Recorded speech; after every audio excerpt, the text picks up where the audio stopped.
আজিৰ সংবাদমেলৰ বিষয়বস্তু হ'ল ৰংঘৰ প্ৰকল্প। আপোনালোকে সকলোৱে জানে যে শিৱসাগৰ ৰাইজৰ এটা দীৰ্ঘদিনীয়া সপোন যে আমাৰ ঐতিহাসিক যিবিলাক সম্পদ আছে, ৰংঘৰ, তলাতল ঘৰ, কাৰেংঘৰ, যিমানবিলাক আমাৰ ঐতিহাসিক সম্পদ আছে শিৱদৌলকে ধৰি, সেই ঐতিহাসিক সম্পদবিলাকৰ সংৰক্ষণ, সংবৰ্ধন আৰু এই ঐতিহাসিক সম্পদবিলাকক অধিক আকৰ্ষিত কৰিবৰ কাৰণে নতুন নতুন প্ৰকল্পৰ বিষয়ে আমি শিৱসাগৰবাসী ৰাইজে দীৰ্ঘদিন ধৰি মাত মাতি আহিছিলোঁ।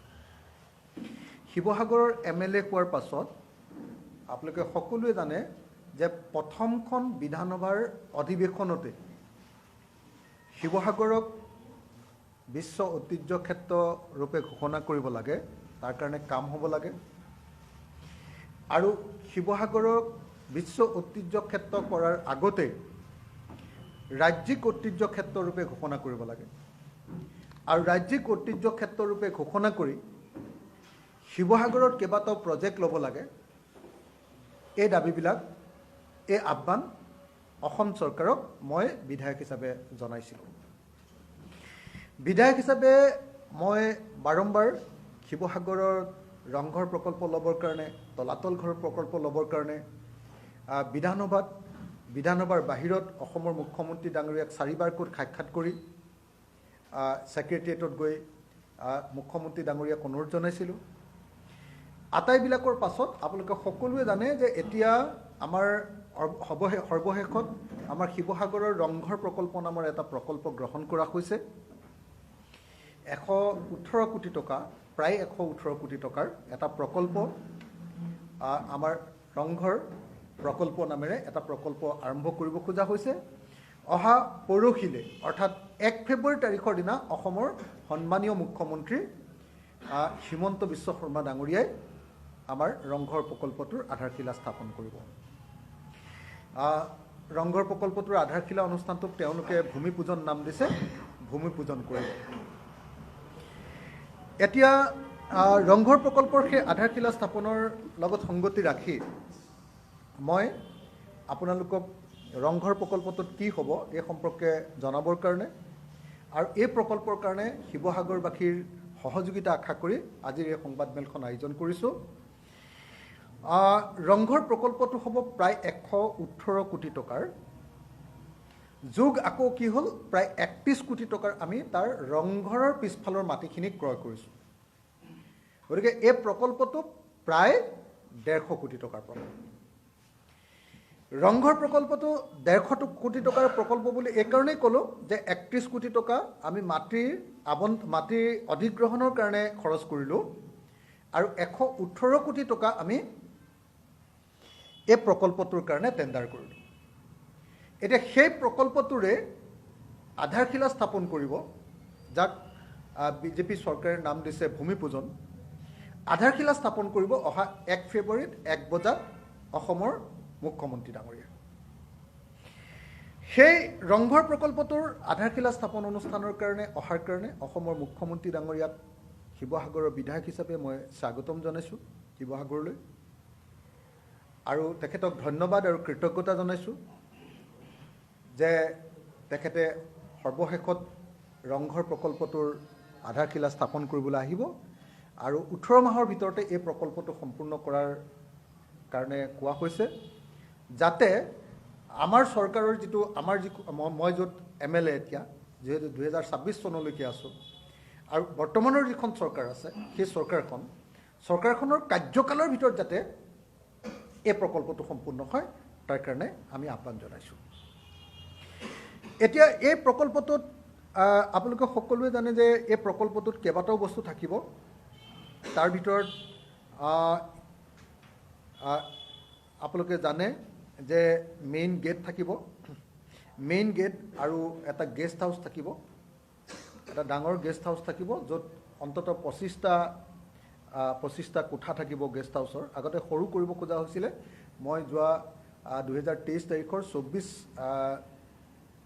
আপোনাৰ এপ্ৰিলৰ দিনা মিটিং হওঁতে এইখিনি অলপ বহল কৰিবলৈ দিলোঁ স্কোপটো, আৰু অসমৰ মুখ্যমন্ত্ৰী ডাঙৰীয়াই মানি ল'লে। গতিকে এটা গেষ্ট হাউচ হ'ব, তাৰ পাছত দুখন ডাঙৰ গেট হ'ব, নগৰলৈ সোমোৱা দুখন গেট হ'ব। তাৰ পাছত আপোনাৰ গেষ্ট হাউচটো G1 প্ৰভিজনৰ হ'ব, তাৰ কাৰণে ব্যৱস্থা কৰা হৈছে। এটা ক্লক টাৱাৰ হ'ব, কিন্তু আগতে যিবিলাক কথা কোৱা হৈছিলে ক্লক টাৱাৰ বহুত ওখ কৰাৰ কথা কোৱা হৈছিলে, কিন্তু আমি বহুত কথা বাৰ্তা পাতি ক্লক টাৱাৰটো যাতে ৰংঘৰতকৈ ওখ হ'ব নোৱাৰে তাৰ ব্যৱস্থা কৰা হৈছে। ৰংঘৰতকৈ ওখ হ'ব নোৱাৰে তাৰ ব্যৱস্থা কৰা হৈছে। এটা ক্লক টাৱাৰ হ'ব। এখন আৰ্টিজান ভিলেজ হ'ব, অৰ্থাৎ য'ত ৰংঘৰ প্ৰকল্প হ'ব তাত শিল্পীবিলাকৰ কাৰণে আৰ্টিজান ভিলেজ মানে আপোনাৰ আমাৰ বিভিন্ন ধৰণৰ তাঁতশাল ধৰক, আমাৰ বিভিন্ন ধৰণৰ সাংস্কৃতিক কাৰ্যসূচী, তাৰ কাৰণে এখন শিল্পগ্ৰাম হ'ব।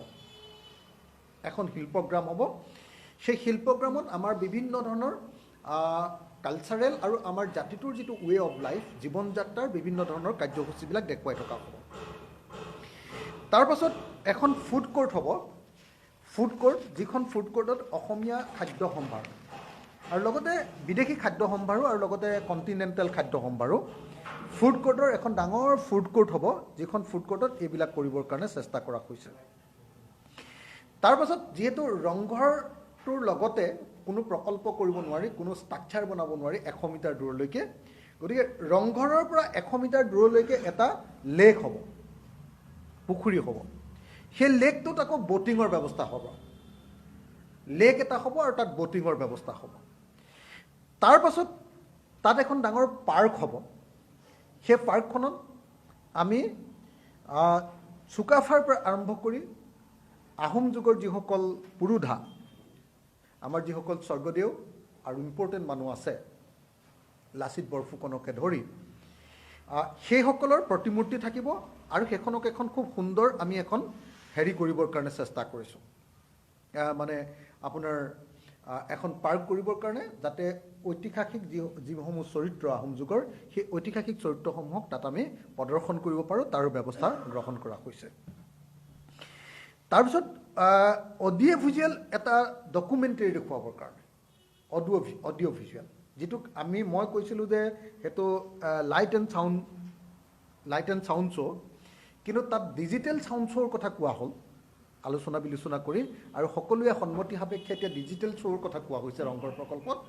আৰু তাৰ কাৰণে এটা আকৌ ধুনীয়াকৈ হল বনোৱা হ'ব, যিটো হলত 24 ঘণ্টা আমাৰ আহোম যুগৰ গোটেই ইতিহাসটো, কেনেকৈ আহোম যুগটো প্ৰতিষ্ঠা হ'ল, কেনেকৈ ই সুপ্ৰতিষ্ঠিত হ'ল, ই কেনেকৈ আগবাঢ়ি গ'ল, কেনেকৈ মোগলক পৰাভূত কৰা হৈছিলে, এই গোটেইবিলাক কাৰ্য, আৰু কেনেকৈ গোটেই অসমীয়া জাতিটোক একলগ কৰা হৈছিলে, এই সমগ্ৰ কথা বাৰ্তাবিলাকক লৈ অডিঅ' ভিজুৱেল একোটা মানে এখন চিনেমা তথ্যচিত্ৰ অনবৰতে দেখুৱাই থকাৰ কাৰণে এটা হলৰ ব্যৱস্থা কৰা হৈছে।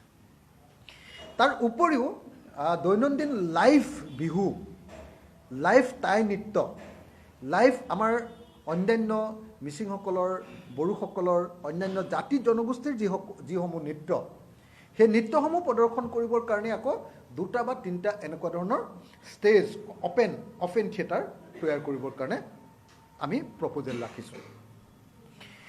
তো এই প্ৰপ'জেলবিলাকৰ জৰিয়তে আমি ৰংঘৰ প্ৰকল্পটোত 118 কোটি টকা খৰচ কৰিবৰ কাৰণে এটা প্ৰজেক্ট লৈছোঁ। আৰু সেই প্ৰজেক্টটো মই আকৌ এবাৰ কৈছোঁ, সেই প্ৰজেক্টটোত অসমৰ মুখ্যমন্ত্ৰী হিমন্ত বিশ্ব শৰ্মা ডাঙৰীয়াই আধাৰশিলা স্থাপন কৰিব। আধাৰশিলা স্থাপন কৰাৰ কাৰণে ইতিমধ্যে নিমন্ত্ৰণী পত্ৰ ছপা কৰি উলিয়াইছে প্ৰশাসনে। সেই আধাৰশিলা স্থাপন অনুষ্ঠানত আমাৰ অভিভাৱক মন্ত্ৰী ডাক্তৰ ৰণোজ পেগু উপস্থিত থাকিব। আৰু শিৱসাগৰবাসী ৰাইজক মই সেই আধাৰশিলা স্থাপন অনুষ্ঠানত অংশগ্ৰহণ কৰিবৰ কাৰণে আৰু খুব উলহ মালহেৰে অংশগ্ৰহণ কৰিবৰ কাৰণে, আৰু শিৱসাগৰবাসী ৰাইজক মই অনুৰোধ জনাইছোঁ যে শিৱসাগৰবাসী ৰাইজে যাতে সেই আধাৰশিলা স্থাপনৰ অনুষ্ঠানলৈ আহোঁতে পৰম্পৰাগত আমাৰ যি পোছাক, সেই পৰম্পৰাগত পোছাক পৰিধান কৰি আহে, যাতে আমি খুব ধুনীয়া অনুষ্ঠান এটা তাত কৰিব পাৰোঁ। মই সকলোকে অনুৰোধ জনাইছোঁ, আশা কৰোঁ যে অহা 1 ফেব্ৰুৱাৰী তাৰিখৰ দিনা আমাৰ বহু আকাংক্ষিত, আমি বহু লাগি ভাগি অনা আমি বহুত চেষ্টাৰ মূৰত পোৱা শিৱসাগৰবাসীৰ সপোনৰ যিটো প্ৰকল্প ৰংঘৰ প্ৰকল্প, সেই ৰংঘৰ প্ৰকল্পৰ আধাৰশিলা স্থাপন হ'ব আৰু আশা কৰোঁ যে সেই প্ৰকল্প সঁচাকৈ আমি দিয়া টাৰ্গেট অনুসৰি, আমি দিয়া লক্ষ্য অনুসৰি ১.৫ বছৰৰ ভিতৰত এই কাৰ্যসূচীটো সম্পূৰ্ণ কৰা হ'ব। আৰু মই বিধায়ক হিচাপে থাকোঁতেই, অৰ্থাৎ এই চৰকাৰৰ কাৰ্যকালৰ ভিতৰতে যাতে ৰংঘৰ প্ৰকল্পটো আমি সম্পূৰ্ণ প্ৰকল্পটো মুকলি কৰিব পাৰোঁ, উদ্বোধন কৰিব পাৰোঁ, তাৰ কাৰণেও আশা প্ৰকাশ কৰিছোঁ। আশা কৰোঁ অহা ১ ফেব্ৰুৱাৰী তাৰিখৰ দিনা আপোনালোকক সকলোকে তাতে লগ পাম।